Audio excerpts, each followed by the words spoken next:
primero que nada, muy buenas tardes y disculpen por la demora. Había haciendo taco, pero en realidad la culpa es mía directamente. Estaba haciendo mi tarea y también me supuso finalmente darme vuelta sobre varias cosas, darme cuenta también de que es harto complicado el tema que vamos a ver hoy día. Sin embargo, lo vamos a hacer desde las bases fundamentales como para plantear lo que es el internacionalismo. Eh, y también tiene un espacio dentro de este cronograma de las 4 clases que no es clases, por decir algo, que no es arbitrario. Tiene un sentido y una cohesión con el resto de los elementos. El tema del internacionalismo ha sido una cuestión que ha sido abordada durante todo el movimiento comunista. Creo que ni siquiera los socialistas utópicos lo descartaron en su perspectiva. Y hoy día tiene una enorme vigencia. No lo elegimos por nada tampoco, sino como un desprendimiento por lo demás de lo que se pudo exponer en la primera clase. Si no asistieron, si no han podido acceder al documento también, no hay problema porque vamos a ir revisando algunos conceptos.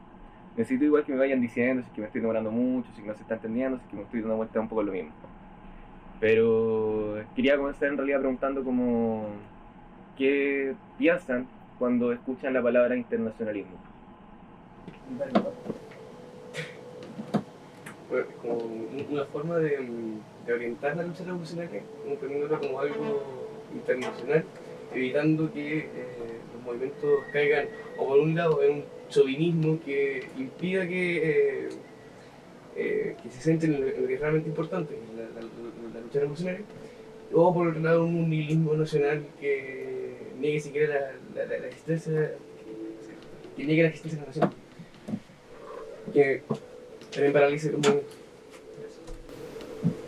Lo que tengo del internacionalismo, más que el concepto de la unidad internacional, en el hecho de unir colectivamente distintos pueblos con una misma causa, que se trate de la lucha de clases y todo lo que tiene que ver con el programa, que como por ejemplo un ejemplo, no sé, Chávez, Castro, por ejemplo, busca una unidad latinoamericana, que eso es como un estímulo energético del internacionalismo, que en base a la vida colectiva. ¿Qué más? Diría que básicamente como que, tal vez medio redundando en lo mismo, pero que al final la comprensión del contexto de la lucha de clases como que supere a lo que no sé, que son el nacionalismo o los límites, básicamente igual para entendernos como una sola realidad como clase obrera, digamos, y evitar lo que como Rosa Luxemburgo decía, lo de proletarios de todos los países unidos en tiempos de paz y degollados unos a otros en tiempos de guerra, evitar eso.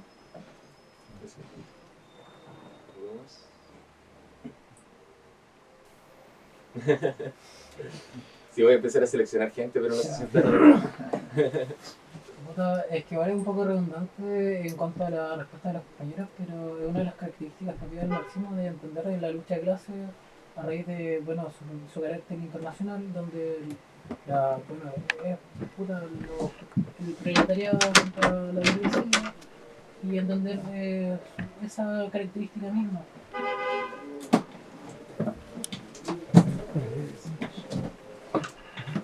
Eso es lo que Pero tiene un sentido de solidaridad también. Yo siento que, como dice el mismo título de la sesión de hoy en día, que es primero que todo un principio, es decir, uno de aquellos aspectos que ningún comunista puede abandonar si se propone ponerse al lado de la causa del comunismo, de la sociedad sin clases, de la sociedad sin explotación. Pero este principio no nace de la nada, o sea, no flota en el aire, sino que se desprende también del carácter mundial del capitalismo. Si el capitalismo tiene un carácter mundial, irremediablemente la revolución, la emancipación, la liberación de esta explotación de carácter mundial tiene que ser así mismo internacionalista.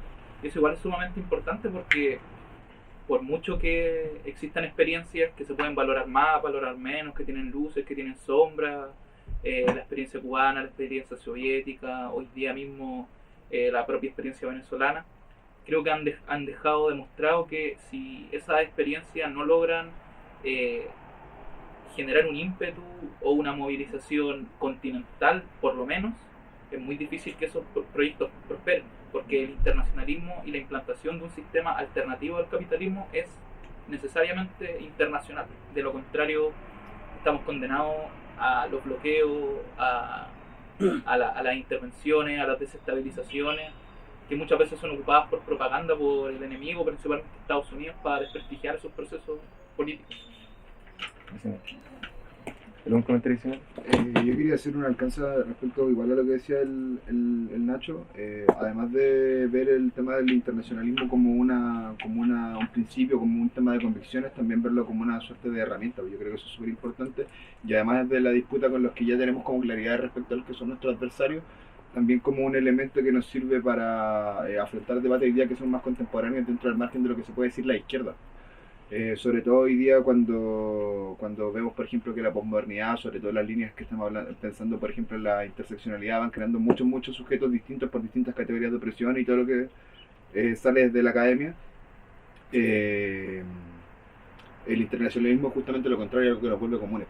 Eso yo creo que igual es importante resaltar. Gracias. ¿Algún comentario más? Solo mencionar que no se dé por hecho el tema, porque ya ha habido como propuestas de socialismo bien colonialistas, por ejemplo, digo en el pasado porque son las que ubico, pero capaz que hoy día igual. Claro, sí. O sea, hablar de la ruptura del segundo internacional, hablar de la importancia del internacionalismo. ¿Algún comentario de las compañeras? Pregunta si off topic, ¿puedo saber más el juego? Sí, autoriza. Tú tienes que hablar. Si todos toman de mi base. Se siente la verdad. Empezamos con el conmigo hoy día. Está muy buena su respuesta y creo que presentan una base súper interesante con la que podemos partir. Lamentablemente no lo voy a tomar al tiro, pero se va a ir desarrollando en el transcurso de la exposición. Igual me van avisando nomás con el tema del tiempo, pero quería primero leer una muy breve cita, un poco extraída de lo que vendría siendo los Estatutos Generales de la Asociación Internacional de Trabajadores. Perdonen la dicción. Pero esto, la primera internacional, o la Asociación Internacional de Trabajadores, fue una de las primeras organizaciones de carácter internacional que tuvo la clase trabajadora. Fue en Europa, se hizo a partir de un mitin en Londres, si no mal recuerdo, y constituye en el fondo un paso enorme en el desarrollo de la conciencia de clase, en la agrupación de la clase trabajadora, en el avance a plantear una alternativa de carácter mundial, el reconocimiento en el fondo de una tarea histórica. No duró tanto, sin embargo creo que sus lecciones se extraen y siguen vigentes hasta los días de hoy. Luego vamos a tocar muy pormenorizadamente la segunda internacional y tercera, la cuarta, ¿para qué? Pero algo vamos a ver.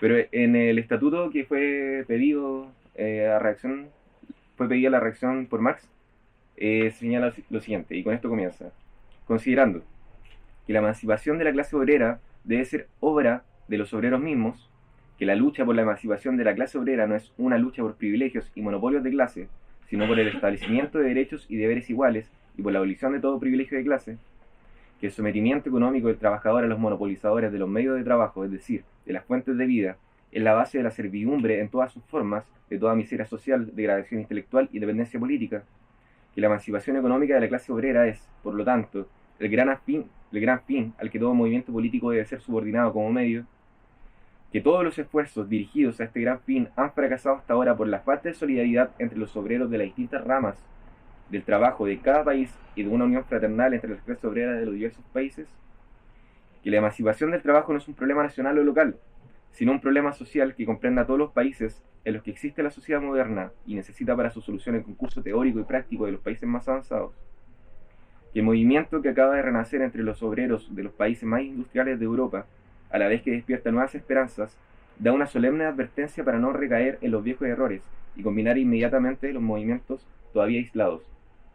Por todas estas razones ha sido fundada la Asociación Internacional de los Trabajadores. Creo que ahí ya Marx expone y avisora en el fondo un poco el fundamento que tiene la Organización Internacional de los Trabajadores, hay cuestiones que están sintetizadas ahí, que vienen también del manifiesto comunista, que vienen obviamente de un proceso individual, de producción teórica, también de estar metido directamente en la lucha. No era tan flojo dentro de todo Marx, claramente, y tampoco vivió sin trabajar.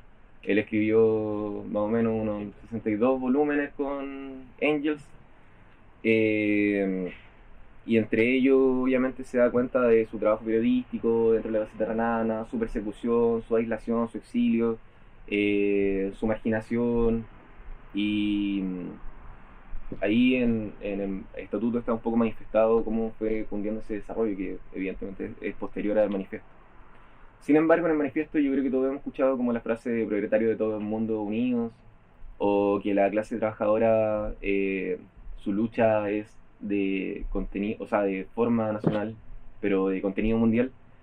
Y bueno, a esta altura estamos en la nuestra América. Yo creo que es un poco raro, a pesar de estos enormes esfuerzos intelectuales que ha tenido el movimiento comunista del pasado, plantearnos la idea de la revolución mundial. No sé si me suena como muy lógico si lo abstraen un poco de lo que estamos haciendo hoy día. No veo a mis compañeros, bueno, ya salí de la U, pero no veía a mis compañeros de carrera, ni de colegio, ni de práctica, ni de nada, ni en los espacios donde he trabajado, hablando de la revolución mundial. Está un poco de capa caída de la clase trabajadora. Sin embargo, que nosotros lo podamos conversar acá, en el Neruda, en Pedro, donde sea, no es necesariamente un despropósito, no es una locura. La idea de la investigación que realicé, y está muy verde por así decirlo, es aproximarnos a comprender la necesidad histórica del internacionalismo. Se comentó anteriormente que es una forma de orientar la lucha revolucionaria, es una especie de estrategia, combate al chauvinismo por lo demás. Hay un tema de la unidad internacional, como su nombre lo indica también, que tiene que ver también que no nace de la nada como un principio ni es una mera cuestión ideal. Nace de las propias contradicciones del modo de producción capitalista. Es por eso que en este contexto, o sea, la clase trabajadora está sufriendo una ofensiva a nivel global, porque no puede ser de una manera. El capitalismo es un sistema global y creo que la clase anterior logró más o menos aproximarnos también a esa mirada. ¿En qué se manifiesta? En la precarización continua del trabajo. Es decir, vemos cómo fecunda por todos lados la flexibilidad laboral, la terciarización o la subcontratación, el subempleo, no sé cuántos trabajamos en lo que estudiamos, la plataformización, el uso del Uber, del Rappi, del Pedido Ya, etc. El debilitamiento de los sindicatos por otro lado, está también la cooptación a la destrucción o desilusión de la expresión organizada, llámese colectivo, llámese partido. Está también la erosión de los derechos laborales que alguna vez fueron conquistados. Está también la migración forzada y la contaminación de nuestras vidas, o de la vida en general. Estos efectos tienen como una de las expresiones, parece un poco arbitrario lo que voy a decir, pero una de esas expresiones es la desigualdad. Creo que es un elemento como bastante accesible en cuanto uno va tomando un poco de conciencia social. Es importante pasar también de la conciencia social a la política y de la política a la de clase. Pero en el ámbito de la conciencia social todos podemos vislumbrar el tema de la desigualdad. Acá en Chile es sabido que el nivel de desigualdad es como más cuático que en cualquier otro país. Sin embargo, en realidad es más o menos comparable a lo que pasa en Brasil y en México. En Chile, el 1% más rico concentra el 49,6% de la riqueza total del país y el 26,5% de los ingresos. A nivel mundial, resulta que el 1% más rico posee más riqueza que el 95% de la humanidad. Esto son cifras de Oxfam y podemos compartir la bibliografía. Entonces, algo que dijo un barbón era como que los pobres se vuelven cada vez más pobres y los ricos cada vez más ricos. Tomémoslo en términos relativos, porque claramente en absoluto es un poco más complicado de tomar. En términos relativos eso ha sido completamente real. No ha cambiado absolutamente nada. Esta cuestión tiene un alcance mundial, claramente, y no puede ser desde otra perspectiva. Hay una lógica global que tiende a esa cuestión de la acumulación de capital por un lado y la acumulación de empobrecimiento por otro. Digo empobrecimiento porque, y lo plantea también en el Capital Marx, comparando, por ejemplo, que si yo tengo mi choza, por así decirlo, quizás frente a una persona en una sociedad feudal, quizás igual mi casa está buena, igual, o una media agua, esta que son de emergencia. Pero si al lado se instala una mansión, entonces ya mi choza es un absurdo. Porque eso quiere decir que hay condiciones que permiten producir algo así como una mansión. Que obviamente no es para todos. Ahora no estoy diciendo que todos tengamos que tener mansiones. Pero evidentemente que el desarrollo de las fuerzas productivas no ha logrado generar una socialización del bienestar humano. A pesar de que hay una mejoría en la calidad de vida, supuestamente, y la esperanza de vida, pero son términos muy de la macroeconomía, la microeconomía, de CNN. Es así como la desigualdad en el fondo tiene una razón mundial. Decía el Barbón, que lo vamos a mantener anónimo, que la acumulación de riqueza en un polo es, pues, simultáneamente acumulación de miseria, tormento de trabajo, esclavitud, ignorancia, embrutecimiento y degradación moral en el polo contrario. Esto es, en la clase que crea su propio producto como capital, o sea, el proletariado.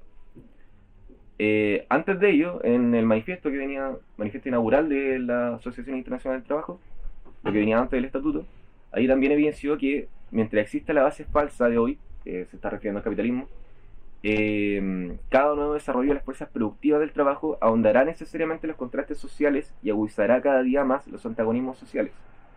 Y la realidad no ha hecho más que confirmarlo. Vengo a esto porque observemos que hay fenómenos de carácter global y vamos a ir profundizando como qué es lo que tiene en común todo ese elemento. Hay otra cuestión muy importante que estaba leyendo también este librito que se llama Antropoceno, Reproducción de Capital y Comunismo, de Carlos Soriano, que creo que es español, que me hizo pensar cosas. No sé si están habituados como al concepto de antropoceno. ¿Les suena? Yo lo he escuchado un par de veces, pero no sé si será de la misma forma que trata Carlos Soriano. Lo vi en términos de ecólogos políticos, ¿cachai? Entonces se plantea el antropoceno como la tendencia a pensar que todos los problemas actuales causados por la crisis climática giran en torno al humano, una tesis un poco antropocéntrica para ver ese tipo de problemas versus la lógica del capitaloceno, que sería como ver al capital como responsable de los problemas de la crisis climática. Es muy buen punto parte.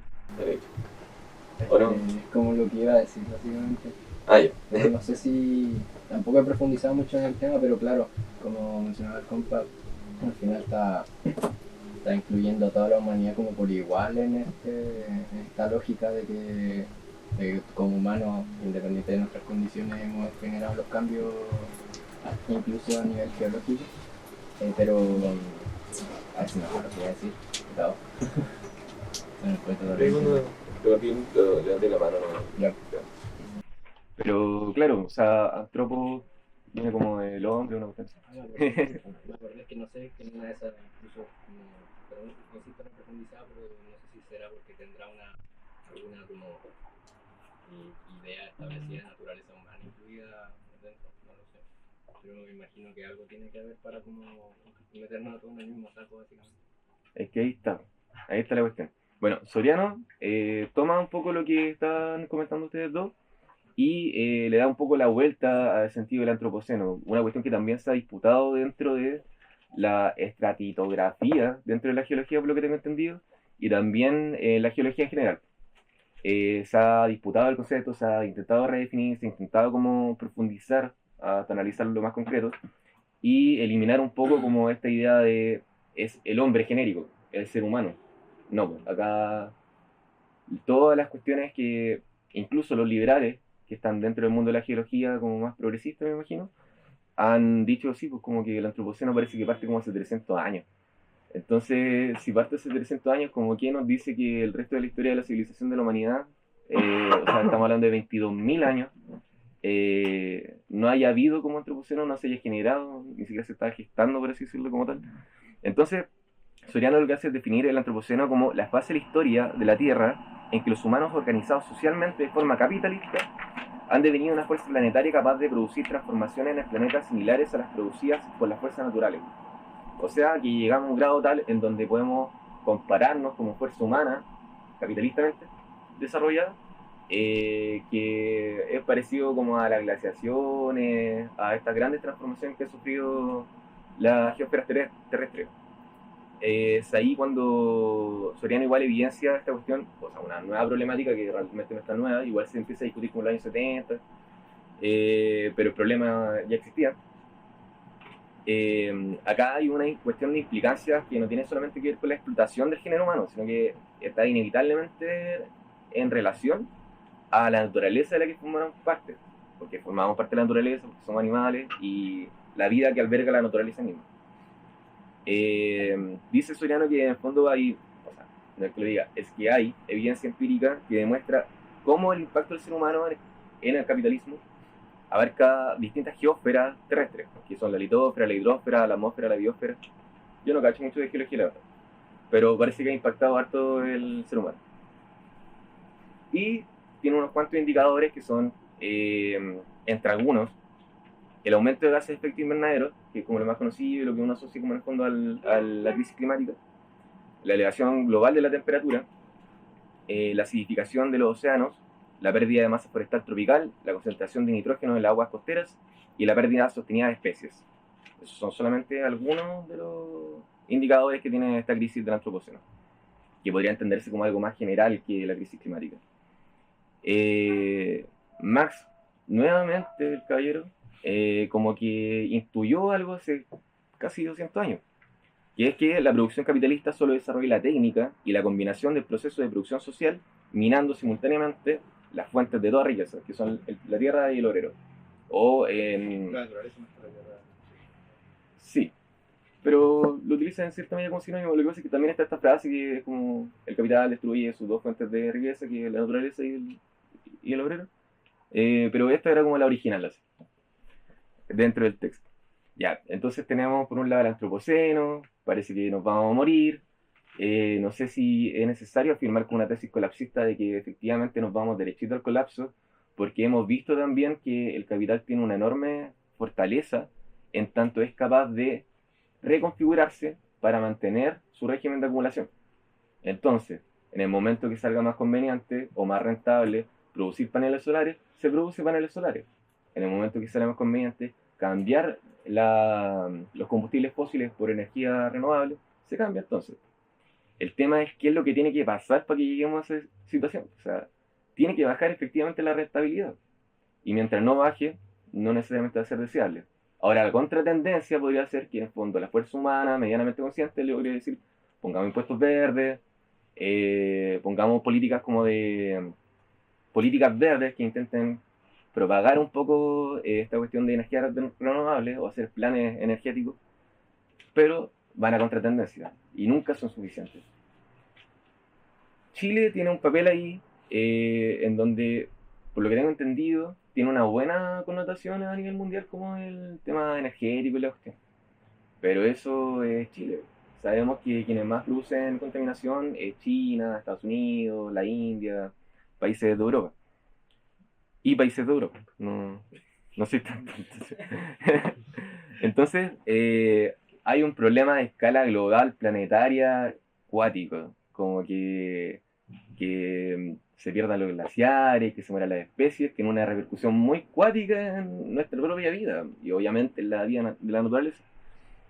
Y la cuestión de la desigualdad, vemos que es algo que se sigue profundizando, vemos que es algo que causa malestar, vemos que lo percibimos como una injusticia. Y vuelvo brevemente a lo que tocaron Bicho y el Tomás, que era como, sí, pues se dice que esta cuestión es como casi que de la naturaleza del ser humano, o sea, es el ser humano genérico el que produce esta crisis. Pero ¿cómo le podemos echar la culpa a los romanos o a los griegos de lo que está pasando ahora? No por un sentido meramente histórico o espacial, sino que tiene que ver con un sentido de que la población mundial crecía alrededor del 0,5% anual. O sea que la población casi que se mantuvo constante durante toda la historia de la humanidad, hasta hace 300 años, que no sé si les suena como cosas que pasaron entre 500 y 300 años. Por ejemplo, la revolución mundial, o sea, la revolución industrial, la revolución francesa, el descubrimiento de nueva maquinaria, la automatización, la mecanización, como que está relacionado al capitalismo. A eso es lo que quiero llegar. Entonces, hay un origen común al parecer, que solamente viéndolo de la superficie. Vamos a ahondar un poco más en eso. El afán en el fondo de la investigación que se realizó es aproximarnos a una comprensión del internacionalismo como principio del poder comunista. ¿Por qué digo aproximación? Porque hay que ser humilde. Porque definitivamente yo no entiendo todas estas cosas. O sea, lo que está acá más o menos lo entendí, pero la cuestión que debe abarcar es demasiado amplia, entonces lo vamos a ir viendo con calma. Pero lo central es como que evidenciamos que el internacionalismo es una cuestión vigente y que es una cuestión necesaria.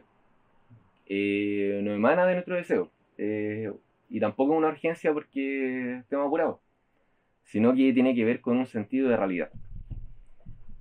Entonces, este esfuerzo, como había comentado Bastián, está marcado en un proceso mediano más o menos de construcción de línea política de la organización.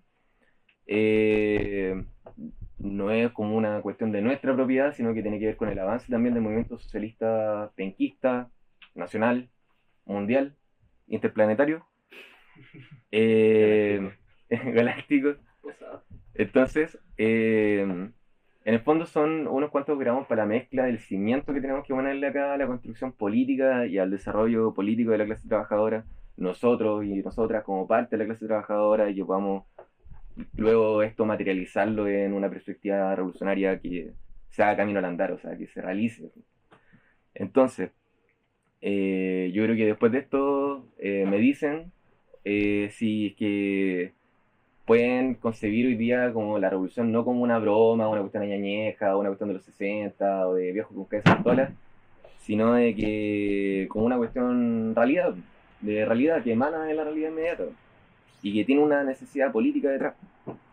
Entonces, creo que una herramienta, como se comentó anteriormente, para poder destruir el fundamento que tiene la precarización de la vida, como una cuestión que nosotros vemos todos los días. O sea, hay gente durmiendo acá afuera.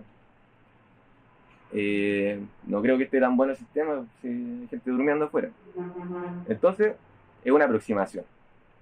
Puesto que una definición del internacionalismo de manera acabada, así, ninguno de nosotros lamentablemente es Lenin ni Marx. Entonces, me pongo al tiro el parche antes de la herida y están muy fuera de mi alcance poder abordar con la complejidad que tiene, y también no sé cómo lo haremos con el tiempo, la obra completa de Marx, las asociaciones internacionales como en profundidad, las teorías sobre el imperialismo, la disputa entre la revolución permanente y el socialismo en un solo país, que fue lo que ocurrió en la Unión Soviética, en esta disputa entre básicamente Stalin y Trotsky. El tema de la teoría de la dependencia, que tiene una predominancia acá en Latinoamérica, el análisis del sistema mundo, que viene a partir de los planteamientos de Immanuel Wallerstein, y la crítica a la economía política como de Íñigo Carrera, Complit, Starosta, Rivas Castro, y hay otras cuestiones que ni siquiera sé, que no sé. Entonces les pido paciencia. O sea, comprensión de que el tema es muy amplio. Entonces, si conocen como algunas de esas cosas, si pueden complementar luego, no tengan miedo como de levantar la mano o decirme como, oye, no sé nada. Y partimos en realidad, ahora sí que sí, como en el fondo del asunto. Ya dijimos que esta cuestión, hay muchos problemas que se evidencian de carácter global, y que tienen un origen común. Ahora puede ser como una cuestión de suposición nomás, yo creo que acá lo presenté un poquito desordenado, pero la cuestión es que hay otra cuestión que es mundial, que es el capitalismo. ¿Y por qué se desarrolla de forma mundial? ¿Qué sentido tiene? ¿Por qué no se quedó simplemente en Inglaterra, simplemente en Holanda, simplemente en Francia? ¿Por qué se exportó al resto de los países? ¿Fue por un deseo de la voluntad como de los capitalistas? ¿O fue parte de algo más grande? Yo creo que el capital es un poco como el Leviatán, o como un fenómeno extraño como que se mete en el cuerpo de la gente y lo hace personificar relaciones de la mercancía. ¿Cómo se llama este? El capital es Satanás. De hecho, Marx lo que dijo. Marx señalaba también que, así como el capital tiene por un lado la tendencia a crear siempre más plus trabajo, tiene también la tendencia integradora de crear más puntos de intercambio. Vale decir, y desde el punto de vista de la plusvalía, o plus trabajo absoluto, la tendencia a suscitar más plus trabajo como integración de sí misma, au fond. La de propagar la producción basada sobre el capital, o el modo de producción a él correspondiente. La tendencia a crear el mercado mundial está dada directamente en la idea misma del capital. Todo límite se le presenta como una barrera a salvar. Por de pronto someterá a todo momento de la producción misma al intercambio y abolirá la producción de valores de uso directos, que no entran en el intercambio, es decir, pondrá la producción basada sobre el capital en lugar de los modos de producción anteriores, más primitivos desde el punto de vista del capital. El comercio ya no aparece aquí como función que posibilita las producciones autónomas, el intercambio de su excedente, sino como supuesto y momentos esencialmente universales de la producción misma. En síntesis, está dentro de su naturaleza inmanente el capital. No es que el capital esté dentro de la naturaleza del ser humano. No hay una asociación directa, esto es una producción histórica. Por lo mismo, no existió capitalismo siempre. Es un momento en donde el trabajo asalariado, donde la ley del valor, donde la industria o la gran manufactura se hace predominante a nivel mundial o a nivel espacial, como los momentos que iba surgiendo en Europa. Entonces teníamos que el capitalismo, la producción completa está orientada a la producción de valor, al incremento del capital. Esto se realiza mediante la transformación de la plusvalía en precisamente capital, lo que de base supone una expansión constante. Es decir, la plusvalía debe reinvertirse nuevamente para seguir acrecentando este capital.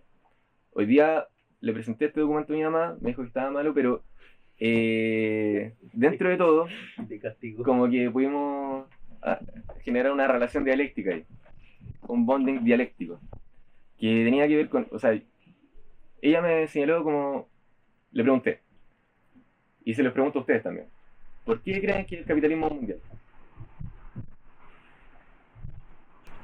Porque progresivamente se ha ido buscando sus intereses propios y más corporativos, sobre todo, buscar relaciones para simplemente favorecer su propia voluntad. Y así se poco a poco, buscando socios, buscando sus intereses, el dinero común, y todo eso ignorando la preocupación de lo social y más de lo económico, pero a lo propio. Ya, muy interesante. Porque. Ay, se me fue. Porque requiere, por su propia naturaleza, requiere reproducirse constantemente y para eso necesita ir aumentando la masa de proletariado, de masa trabajadora y además ir, ¿cómo decirlo? Al ir aumentando el plusvalor, o sea, la acumulación propia, necesita también seguir aumentando su producción y al ir aumentando su producción va aumentando también el tipo de tecnología y eso va a llevar también a la necesidad de extraer nuevos recursos de otros territorios que no están necesariamente, por ejemplo, si hablamos del capitalismo inicial, en Inglaterra o en Francia o Alemania, entre comillas, inicial. Entonces va requiriendo esa expansión constante. Yo creo que podría bajar la clase hasta ahí porque en el fondo había un poco de eso. No me voy a molestar, si no se puede, no. Quiero decir que era porque el Imperio Español perdió el cotejo con el Imperio Británico. Claro. Sí, Eso también tiene que ver con el concepto de colonialismo, porque el colonialismo es parte de la fase del capitalismo, de la forma que se expande económicamente, porque en base al mercantilismo, por ejemplo, todo eso es más como el tema de los esclavos, todo eso, el comercio de esclavos en este caso, tiene que ver con el mismo concepto del tema de la búsqueda de mano de obra, expandir más su riqueza, por decirlo, pero en base al mismo reinado, por decirlo. Entonces todo eso se ha ido creciendo hasta que finalmente haya otro interés. De hecho, hay algo súper interesante que uno puede decir, pero el capitalismo liberó a los esclavos. Sí, pero no por un beneficio, por una cuestión humanitaria, como hoy somos tan buenos nosotros los liberales y la burguesía que vamos a liberar al mundo, sino porque requería a estos sujetos libres para poder buscarlos o convertirlos de alguna manera en proletariado que trabajara para ellos. Exacto. Salía muy caro lo de esclavos. Salía muy caro. ¿Verdad? Y de hecho, por eso Y también. que tenían que mantenerse vivos, o sea, mantenerlos. Sí. Tienes que darle comer. Tu vida es valiosa. Yo tengo dos y sé que no sé cómo llevo gente más. No, pero hay otra observación como de ¿por qué el capitalismo se desarrolla en el mundo? ¿Cómo? ¿Por qué creen que el capitalismo se desarrolla en el mundo?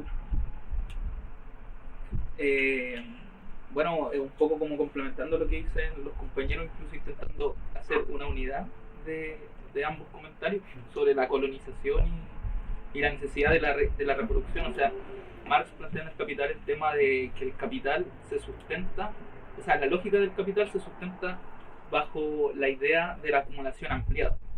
Entonces el capital, cuando invierte determinadas cantidades y en el mercado se realiza el intercambio que permite el retorno de la inversión, cierta parte de la ganancia, que es decir, aquello que produjo el trabajador, se vuelve a invertir para hacer inversiones cada vez más grandes, para así arrojar mayores tasas de ganancia.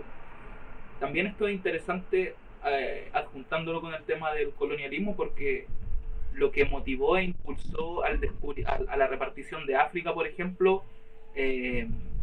fue la competencia entre portugueses y españoles por abrir nuevas rutas de comercio marítimo que no fueran controladas por el Imperio Otomano, por ejemplo, que representaba de hecho no una lógica capitalista, sino una lógica de carácter más de la servidumbre o de un modo de producción más atrasado desde el punto de vista del capital.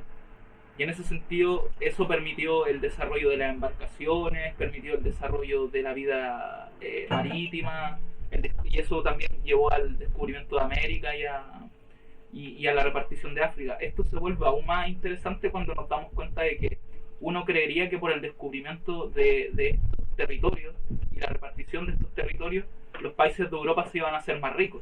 Y efectivamente se hicieron más ricos en términos de obtención de recursos mineros, pero la lógica del capital opera siempre, incluso en el capitalismo más primitivo, y en el capitalismo más primitivo, que es cuando aún existían monarquías, se daba la misma lógica que ahora. O sea, si hay un producto que está demasiado ofertado, naturalmente su precio va a disminuir demasiado. Entonces, si había mucha concentración de metales preciosos en Londres, en Madrid, en Lisboa, ¿cierto? Naturalmente que el valor de esos metales preciosos iba a descender y la gente, los trabajadores de esos sectores iban a vivir en peores condiciones, pues, porque ahora los metales que ellos tenían son de hecho incluso ahora más inferiores, y eso los llevó, por ejemplo, a que los ingleses se fueran a colonizar Norteamérica, llevó a que los italianos llegaran a Argentina, llevó a que los suecos llegaran a Uruguay, y también permitió el comercio de esclavos a América. Entonces esta lógica de acumulación y de disminución del valor del trabajo es súper importante. Excelente.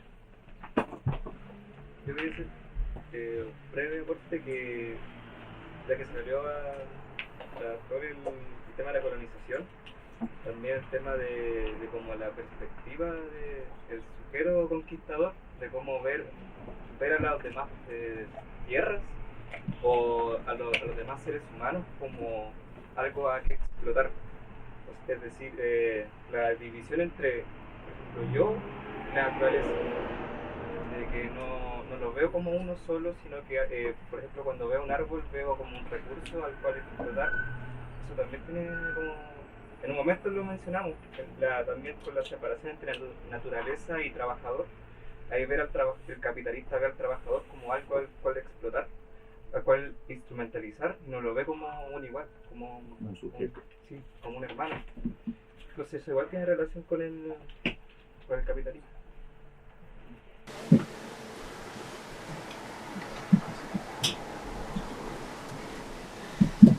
¿Emi? Es como igual irme en una pasta. Pero Eso vinimos. sí, no, sí es verdad. Los comunistas son buenos para. Pero claro, yo desde hace bastante tiempo me hice fan de Marcus Rediker, que es un historiador. Siempre se me olvida si es norteamericano o inglés, pero es lo mismo, si al fin y al cabo los dos hablan un idioma, claro, los dos hablan un idioma inútil. Y Marcus Rediker, en la ira de la revolución, aparte de que tiene un libro súper interesante, Marcus Rediker tiene un libro súper interesante de por qué los piratas tienen conciencia de clase, y que habla sobre la era de la piratería. Marcus Rediker habla del origen del capitalismo atlántico y de esta idea de que Europa tenía la necesidad, respecto a la hiperproducción sobre la modernización de sus métodos industriales, de tener que exportar a nuevos mercados, y como esos mercados no se condecían, ya que claramente la clase trabajadora europea vivía en unas condiciones de mierda, y no tenían más hijos, no había un crecimiento, digamos, exponencial como por ejemplo lo tenemos ahora de población, y por tanto de población que tanto pueda acceder al consumo de los bienes producidos como producir, necesitaban más gente, necesitaban más recursos. Al fin y al cabo, el proceso de acumulación necesitaba revitalizar ese primer proceso para generar una amplificación mayor. ¿Y qué se le ocurrió a los genios? Hay uno negro ahí en África, pasado el Mediterráneo, que no tienen armas de fuego. Vamos a conquistarlos. Hay unos hueones, unos indios, que nosotros les llamamos indios, ahí en América, que tampoco tienen armas de fuego. ¿Qué vamos a hacer? Conquistarlos. Y hubo un proceso en Asia también, o sea, los españoles llegaron a Filipinas. Uno de repente no piensa por qué todos los filipinos tienen nombres españoles, es que llegaron hasta allá los malditos. Tal vez algún hispanista me odiaría por decir eso, pero bueno. El punto es que Rediker habla en este concepto del capitalismo atlántico de que, bueno, él tiene su tesis de que el primer modelo de producción central no es la factoría, sino que el barco, en que la mano de obra esclava fue el primer proceso de internacionalización del trabajo, en el sentido de que el esclavo tenía la capacidad de tener una lengua distinta, una nación distinta, tradiciones totalmente diferentes, pero trabajaba a un burgués, a otro burgués, y pasaba de mano en mano sin ningún tipo de problema, casi como si fuera una cosa, casi como si fuera un bien usufructuario, que permitía a su vez que ese mismo trabajador tuviera amplitud de conocimientos técnicos. O sea, un mismo esclavo te podía trabajar arando la tierra, como cuidando el ganado, como haciendo servicios de seguridad, por ejemplo, patrullaje. Entonces, una misma persona era básicamente como un baluarte de los métodos de producción que en ese tiempo eran contemporáneos. Entonces, eso fue lo que permitió de que un mismo esclavo, una misma persona bajo la servidumbre, en este caso una servidumbre absoluta, no una servidumbre feudal, pudiera permitir esa reproducción del capital afuera de Europa. Entonces, claro, o sea, tenías, por ejemplo, lo que fue Trinidad y Tobago, donde habían servants irlandeses que eran blancos y esclavos que venían de África. Y los dos tipos, si bien tenían condiciones raciales distintas, hablaban idiomas distintos, tenían una igualdad, que se consideraban a sí mismos como parte de una clase, no muy consciente claramente, pero decían así como, tal vez estamos aquí por razones distintas. ¿Cachai? El servant irlandés cayó porque el Estado inglés le expropió todos los bienes, y el afro porque lo conquistaron. Pero ambos tenemos la misma calidad, entre comillas, de que bueno, somos esclavos y le trabajamos a un loco y no recibimos nada. Y nuestro trabajo no solo le llega a las personas de Trinidad y Tobago, sino que le llega al proletariado de Francia, al de España, al de Inglaterra, al de Alemania. Entonces ahí ya se veía una distribución de las fuerzas productivas a una escala tal vez no completamente mundial, pero sí por lo menos intercontinental. Esa primera experiencia de la interpolación de los principales grandes capitales, que tenían que ver más que nada con la explotación de recursos, los llamados recursos naturales, ¿no? Inglaterra con el hierro, Alemania con la producción de trigo, Francia nunca hizo nada, Francia es súper inútil, país sí, de pelados raros, gente extraña. Entonces en ese proceso recomiendo leer a Rediker porque la cuestión de los piratas es muy chistosa, aparte de que es muy interesante, pero en esta idea de que el capitalismo tenía una necesidad.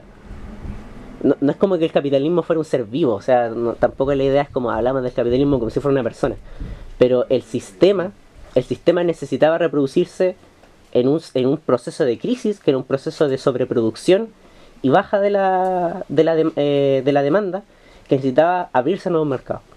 Y encontraron la mejor forma de abrirse a nuevos mercados, que fue imponiendo un sistema a nivel intercontinental, después mundial, como único método de vida posible. O sea, esto ya es como más como fischeriano del realismo capitalista, de que no nos podemos imaginar como otro sistema en el que vivir. Pues. El capitalismo logró eso. A través de su reproducción a nivel internacional, logró que todos los países fueran capitalistas y llegar un momento en el que dijeran, ya, puta, fue no. Pero yo creo que un siervo tampoco pensaba algo muy distinto. Claro. O que un esclavo tampoco pensaba. Claro, porque en ojalá que se su... desarrolle las fuerzas productivas. ¿No? No, e incluso esto también lo desarrolla Rediker respecto de la piratería. El pirata no tenía idea de que él formaba parte como un proceso mayor. El loco estaba ahí tomando ron, curándose, saltando barcos y viviendo la vida, entre comillas. Pero formaba parte de una gran amenaza, que era lo que los franceses durante la revolución de 1789 llamaban el mundo al revés. De que los ricos estuvieran explotados y los pobres explotaran a los ricos.